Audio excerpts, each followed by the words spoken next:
Transport is Europe's biggest contributor to CO2 emissions. Transport emissions have increased by a quarter since 1990. Greenhouse gases took a plunge during the pandemic by roughly 2.4 billion tonnes in 2019, which is the largest decline on record. This happened due to the multiple lockdowns occurring, causing a real decrease in transportation.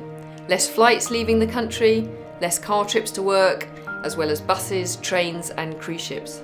For me personally, I used to commute by car and train to my job in London, working in the environmental risk team of a large banking firm. But since COVID, I've been working at home for a year now, as have the majority of the bank staff, which has led to a dramatic drop in train travel and all the associated emissions.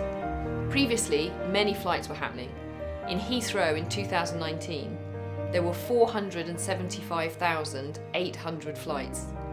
In 2020, Heathrow saw numbers fall by 73%.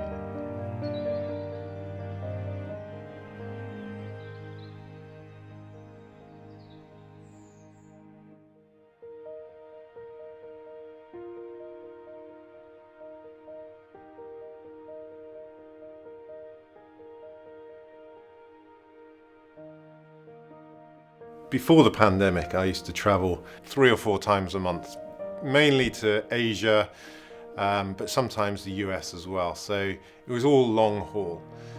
Since we've been locked down, the number of meetings has dropped to almost zero. So travel has been absolutely minimal.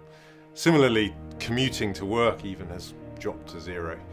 That has been a significant improvement to not only the carbon emissions, but the amount of wasted time between meetings and getting to places. So most of it is online, most of it's done through video calls, which took some adjusting to initially, but actually it's turned out to be great.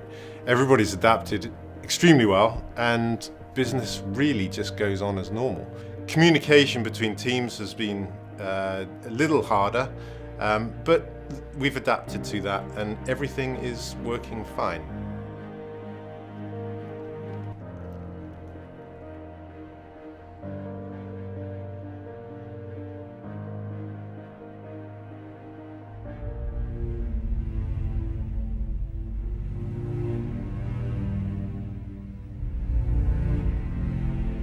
Since the first case of coronavirus struck the UK in December 2019, people's lives have changed drastically with the introduction of national lockdowns and COVID measures.